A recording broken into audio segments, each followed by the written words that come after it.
up my niece.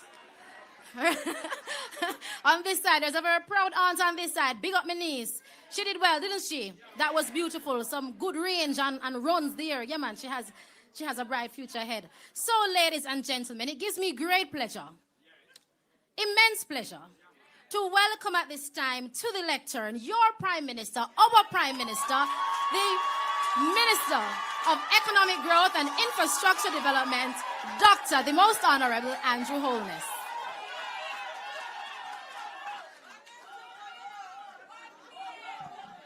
Thank you very much. Thank you very much. You will forgive me if I do not regurgitate the very prominent list of persons who are here gathered to celebrate the opening of this bridge. And I'm sure you will all feel dignified and acknowledged when I say it's good to see you all nice and decent people.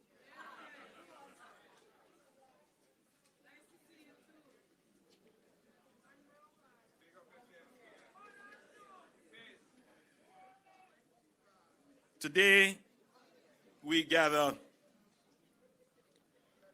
to celebrate the opening of a bridge. But in truth, we are celebrating something much greater than a bridge. We are celebrating reconnection. We are celebrating resilience. We are celebrating the triumph of persistence over delay. For the people of this area, the Troy Bridge is not simply a physical structure. It is part of the history of this community and part of the story of Jamaica itself. The original bridge was built in 1869. 1869. Pause for a moment and consider what that means. It could mean that your great-great-great-grandparent would have walked across that bridge when it was just built, or maybe even helped to build it. This bridge stood before the arrival of motor vehicles in Jamaica. So this bridge was built to carry donkey cart. But for 152 years, and in the last 60 of those 152 years, it would have carried some heavy-duty trucks.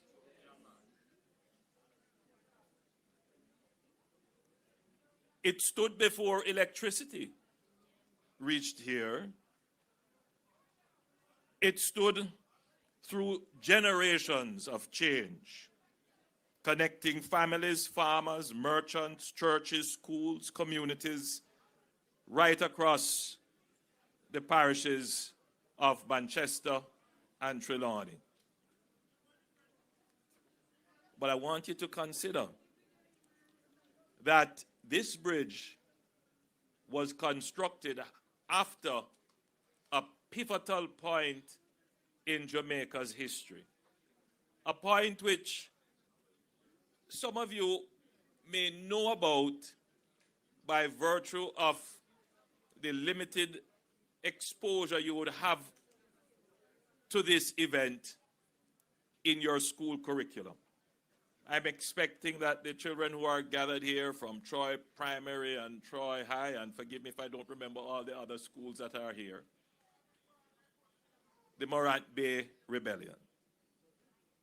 How many people know of the Morant Bay Rebellion? It is why we celebrate the national heroes, Paul Bogle and George William Gordon. We don't know, many of us, what really happened there. We know there was a rebellion. Over 300 Jamaicans were killed. Estates were burnt. It was a massive rebellion. But what it did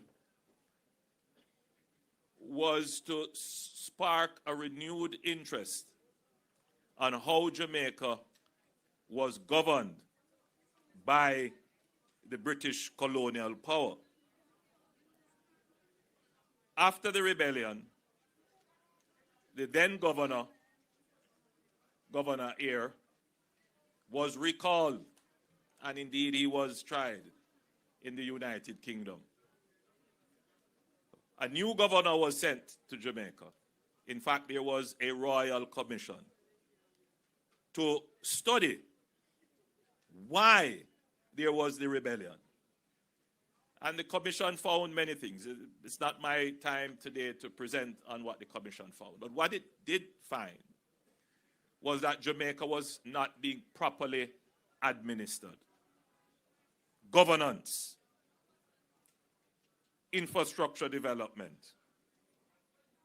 And they decided that the parliament at the time would be dissolved because there was a local parliament of local planters and wealthy people. And Jamaica became, after that parliament was dissolved, it became a crown colony, meaning that it was administered directly from the United Kingdom. It didn't have its local parliament to administer its affairs anymore because it was clear that there was a failure in the local governance of affairs in Jamaica. And out of that came a massive thrust to reorganize and redevelop Jamaica. So, somewhere around 1867, thereabouts, they started to restructure Jamaica. Jamaica at that time had 22 parishes. They whittled down the parishes to 14 so that it could be properly administered. I know it in the minds of Jamaicans, it is inconceivable for some that we could have other parishes. But during that period of time, for the better service of the people, the administrative and geographic arrangements were important. So the new administration of Jamaica, which was coming centrally from the colonial powers in the UK, decided that they would cut from 22 to 14. But they also implemented a massive program of public works. So out of that commission, that royal commission, and the new governor, which was sparked as a result of the Morant Bay Rebellion, we had the formation of the JCF, the Jamaica Constabulary Force. We had a new judicial system put in place. And we had the Public Works Department formed. And out of that came massive public works, including the Rio Cobre Canal, which irrigated some 25,000 acres of land. The building of many of the roads that still exist today. And bridges, including the Troy Bridge, which was started in somewhere about 1868 and completed in 1869. I want you to settle on that point, because fast forward to today, it took us almost 5 years to build a replacement bridge. The bridge that was first built wasn't built to carry lorries and heavy-duty trucks and the high volume of traffic, but it lasted for 152 years. It would have seen Hurricane Charlie, Hurricane Ivan, all the hurricanes. It was built by virtue of a national thrust directed by the colonial government. And we, independent people, struggle internally to deliver infrastructure quickly. This speech is not just for you. It is for all Jamaica listening. This bridge, it is not only for the benefit of Troy, the area around, the communities around. This bridge is a lesson to Jamaica. Like much of our infrastructure, people scarcely noticed it when it was working. But when Tropical Storm Grace destroyed the bridge in 2021, everyone suddenly understood its value. The closure of this crossing did not simply create great inconvenience, it disrupted lives. Students had to travel long distances to school. Farmers incurred higher transportation costs to move their produce to market. And by the way, the idea behind this bridge was to open up what was called the Yam Belt in Trelawny, to move the yams through this bridge, through Manchester, to carry you into Kingston to get connected to the ports. So the infrastructure supported an economic plan. It is quite unfortunate that somehow our governments, successive governments, have not seemed to have the ability to effect infrastructure plans that support economic plans and social development. Think about it. This is an infrastructure, before it was destroyed and replaced, that we relied on for 152 years.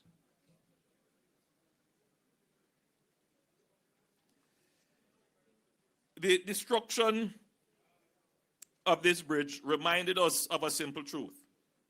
Infrastructure is not merely concrete and steel. Infrastructure is opportunity made real, opportunity materialized, opportunity accessible.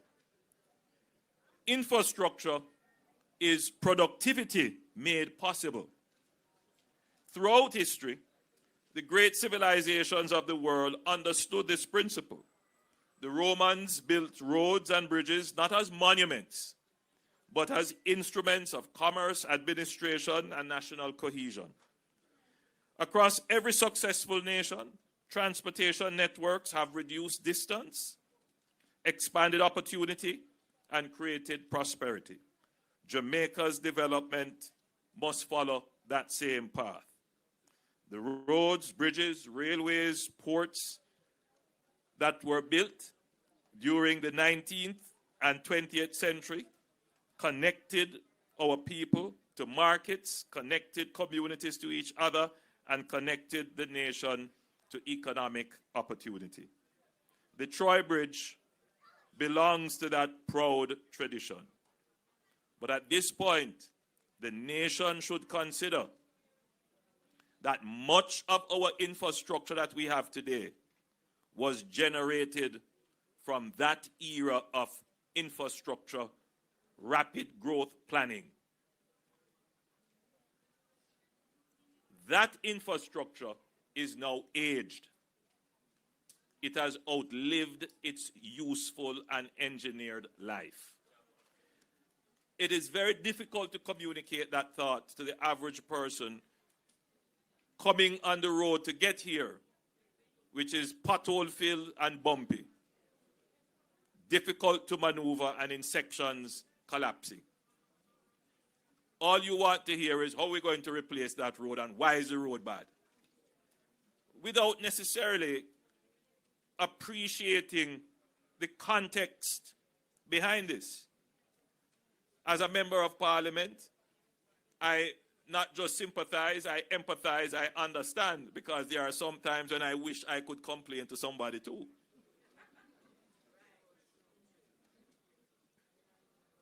So it is a matter of passing it on to the Prime Minister when the pressure from the citizens reach you to say, I've brought it to a higher authority to get these roads repaired. But I want you to bear in mind that we are not going to be able to repair overnight the 20,000 kilometers of roadways that we have, much of which was built over 100 years ago. So the road is not only bad because the contractor didn't fix it properly, which is oftentimes a reality that we face and cannot be excused. The road isn't only bad because water intrusion or other weather events. The road is bad because it is old.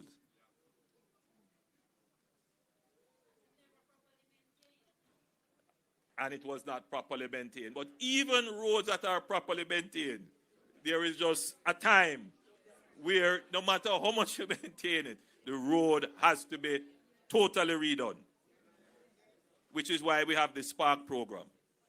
A lot of people said to us when we were doing the Spark program, why not just take the money and patch the road? That was said even by some of our own MPs. Because you see, they don't understand the problem. Every year, Minister Morgan will tell you, he comes to me pleading for more money to do patching. And every year we are patching. Sometimes we are patching the patch that we patched.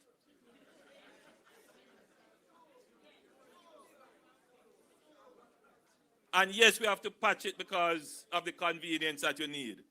But you also have to understand that we have to be thinking, how do we now start to replace these aged infrastructure, these old roads that we have, how do we rebuild them? And that's what the Spark program is designed to do. We are literally not just patching and resurfacing, we are rehabilitating. So the course is there. Thank God we're not going to have to create new alignments. But we have to, yes, my dear, we're not changing that course. But we're going to have to take off the top surface. We're going to sometime have to go to subsurface. We're going to have to put in new drains. And as we take off the top surface and the subsurface, sometimes the pipes that are underneath there are old. We have to change them. That is all about rehabilitation. So the Spark program is designed to address this business of aged infrastructure, old infrastructure, to bring them to the modern standards that will give us several generations of roadways that will last. So today we are happy for this bridge. And it's not just the restoration of connection. It's the restoration of dignity. When I saw the first news clips of the kids trying to cross it, some with rope, some wading in the water, I just felt very very sad about the whole situation. And said, this is not what Jamaica is about. And today, we are restoring the dignity of the people around the area who rely on the bridge. It also restores the confidence of the people because, you know, sometimes as I could have picked it up from the very rousing applause when, I don't remember who said it, you must not forget the rural communities.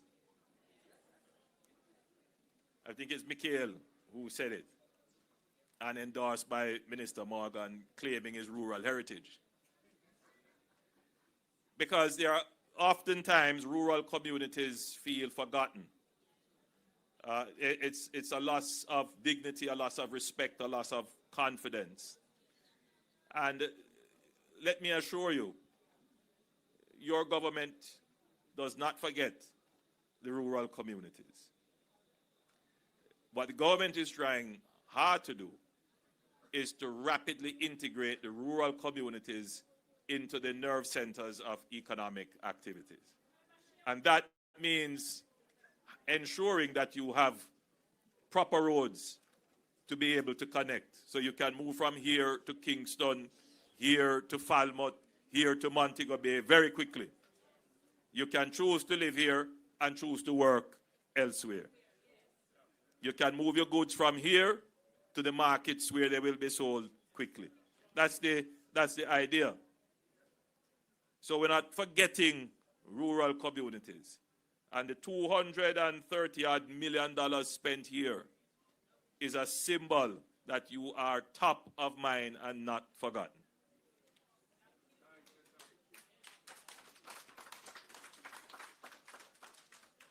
But many Jamaicans have asked a legitimate question over the years. If everyone agreed that the bridge was needed, why did it take so long?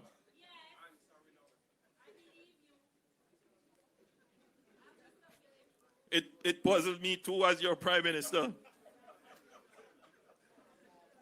Because the then Speaker of the House, who was the Member of Parliament for one side of the bridge, took an unusual privilege in Parliament as Speaker to raise the concern.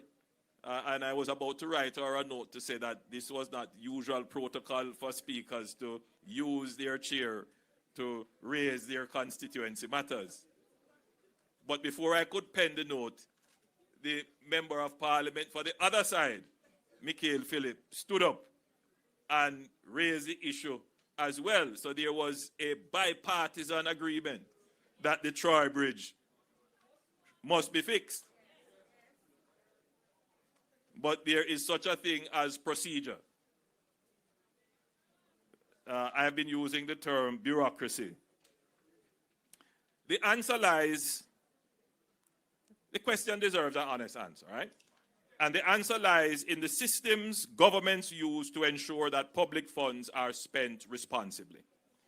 Over many decades, countries around the world learned difficult lessons about poorly planned projects.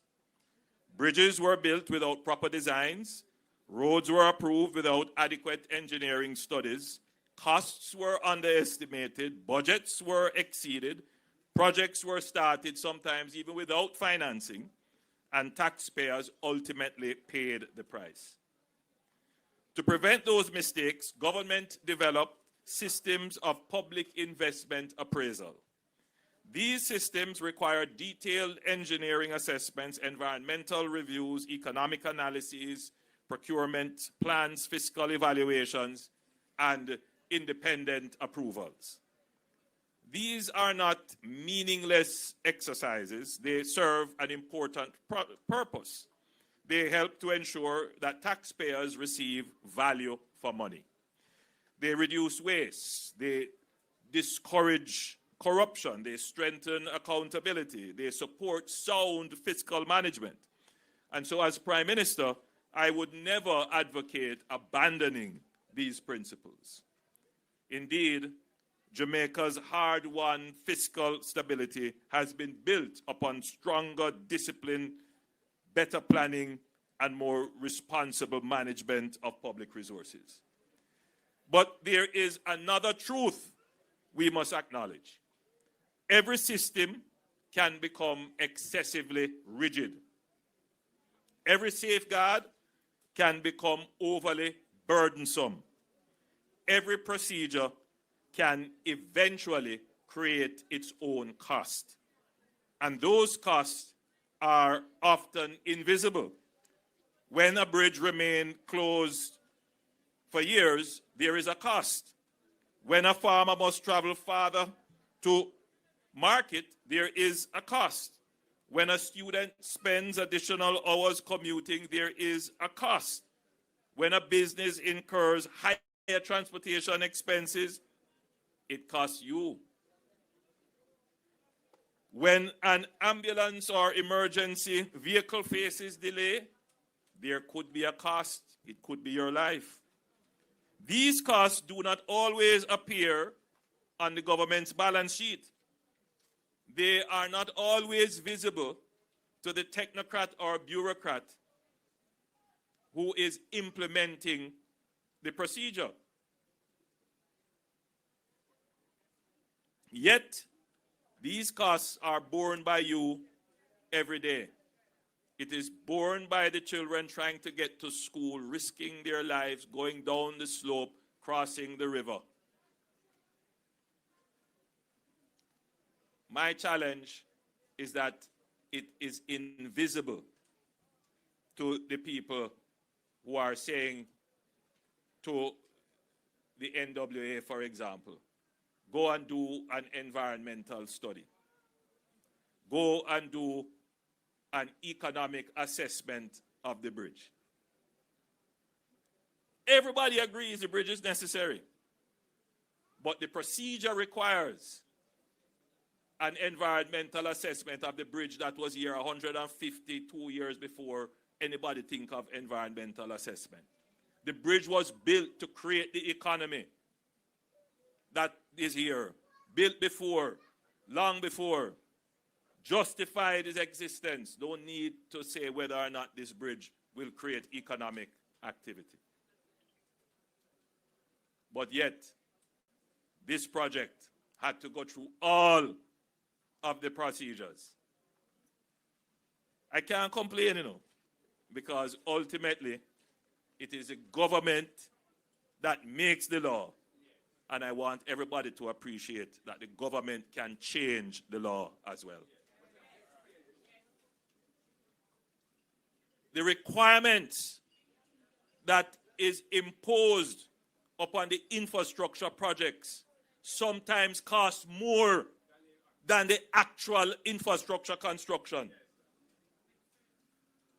Don't make sense. The time it takes to do study on top of study on top of study sometimes take longer than the actual construction work itself. And I tell you, there is a thinking in our country. Don't trust yourself. So double check everything 3-4 times over before you do it.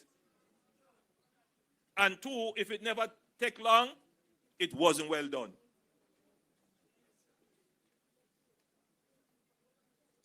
It's a culture that has embedded itself in our public bureaucracy. It has gone to the point where it appears as Jamaicans we are afraid of success. We have allowed a certain school of thought to paralyze us. When the colonial government decided after 1865 that they were going to build this bridge, they said, build the bridge.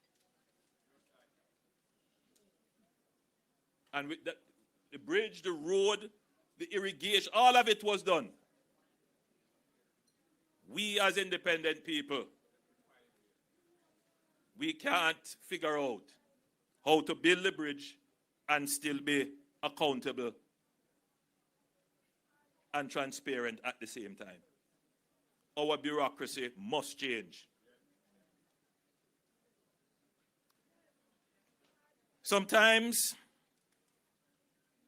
it is less effective at measuring the cost of not building quickly enough. I want you to understand that point. The system we have is quite effective at measuring the cost of building, but it is not effective at measuring the cost of not building quickly enough. It would have cost us at least 30% less if we had built this bridge 4 years ago.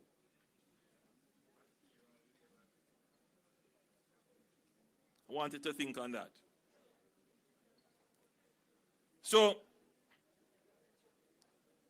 this is where reform becomes necessary. The purpose of a process is to produce a result.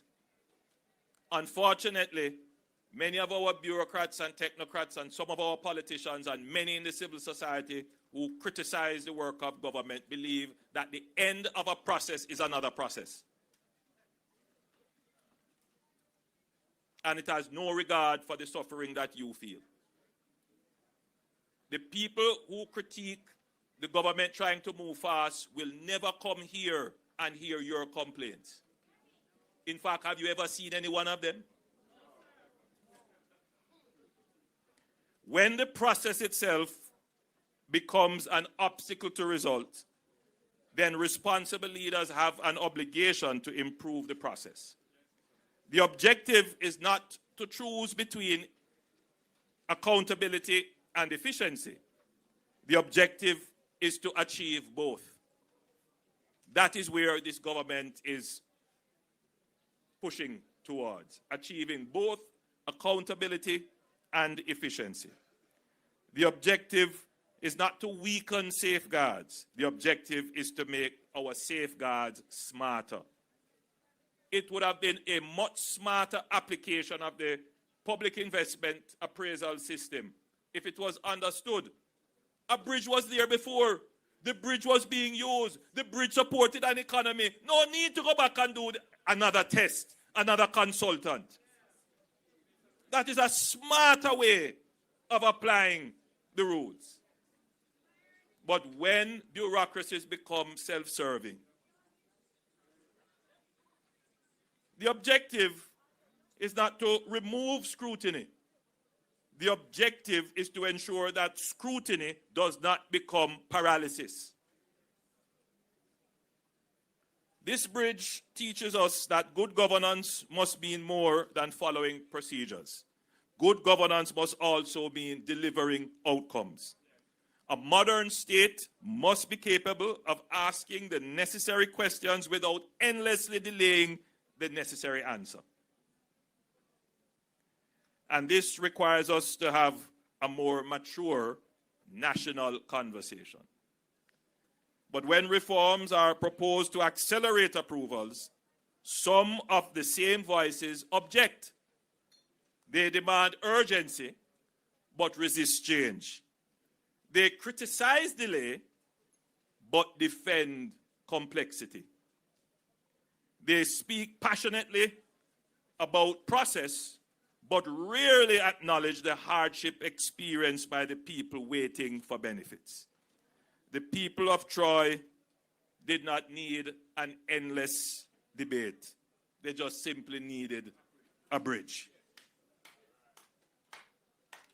So,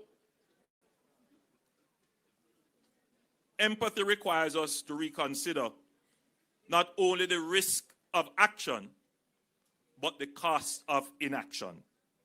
And that is why this government is committed to reforming Jamaica's bureaucracy. We are determined to modernize our public investment and approval system.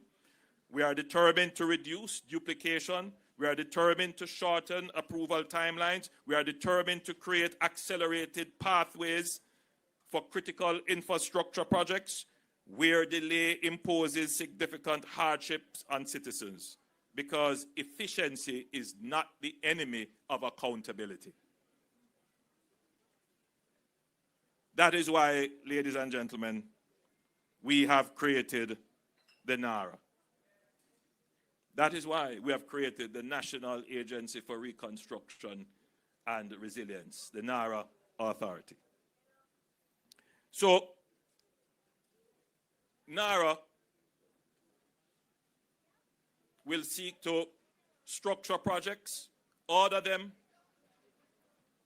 cut unnecessary bureaucratic red tape, but at the same time gives a high level of accountability, transparency, and ensures the integrity of the processes. NARA will not only help us to recover from the hurricane and build resilience, but more importantly, NARA will show us that there is a better way to build Jamaica. There is a faster, more efficient way to bring infrastructure development to the people of the country. So, this bridge stands as a symbol of resilience, but it also stands as a challenge to us as Jamaicans. You have been fed a diet by our intellectuals, our so-called thinking class, that you can't trust your government, that everything that is being done, there is something hidden behind it. You have been fed a diet which says your government is incapable. As independent people, we need to shake that off, and we need to support the effectiveness of government.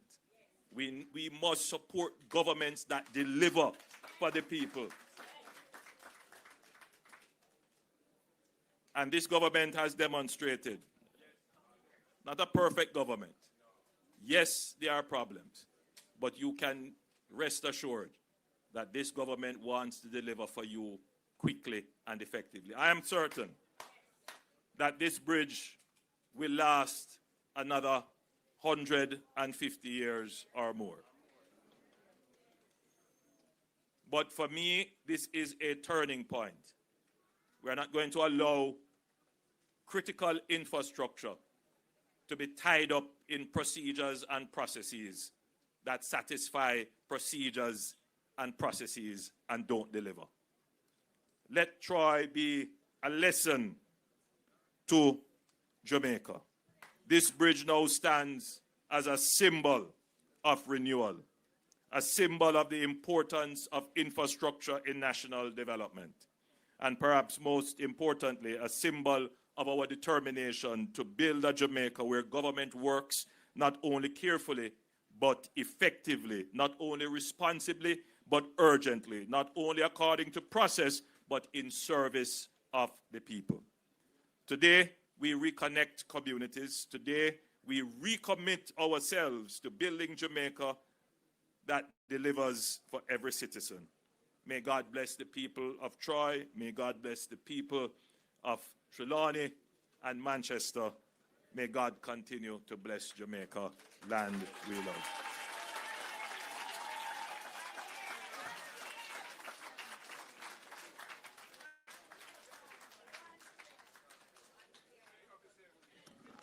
Thank you very much, Prime Minister.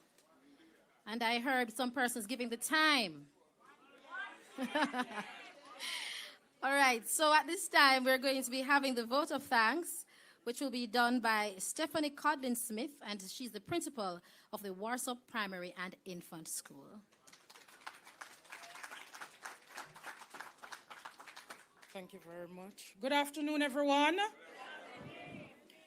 All good things must come to an end. Today, this is just one of the many good things that has come to an end.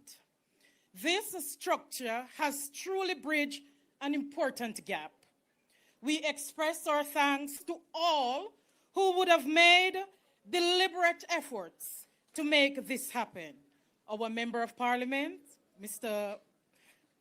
Phillips and Mrs. Dalrymple-Philibert, the ministers and the agency, we thank you.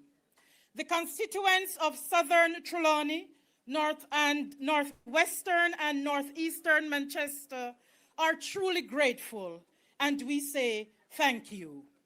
To the students who performed today, thank you for an excellent performance.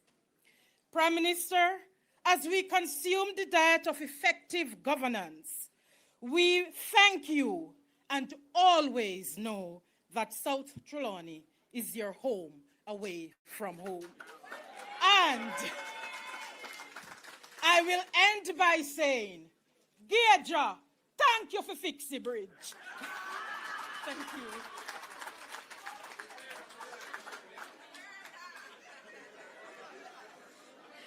Thank you very much, Mrs. Codling Smith. So, ladies and gentlemen, I'm happy that you are smiling and you're laughing, because at this time we're going to make our way, don't move just yet, we're going to make our way over to the bridge and we're going to be cutting the ribbon. And I want it to be very orderly, all right? So, the persons who will be cutting the bridge, we have our permanent secretary, Mrs. Arlene Williams. We have our mayor, Mr. Geja. We have Mr. Phillips, our MP, Mrs. Marissa Dalrymple Filbert. We have Minister Morgan, and of course, we have the Prime Minister. And we'll be having 2 students, one from the Troy High School, as well as one from the Troy Primary School. So at this time, please make your way over to the bridge.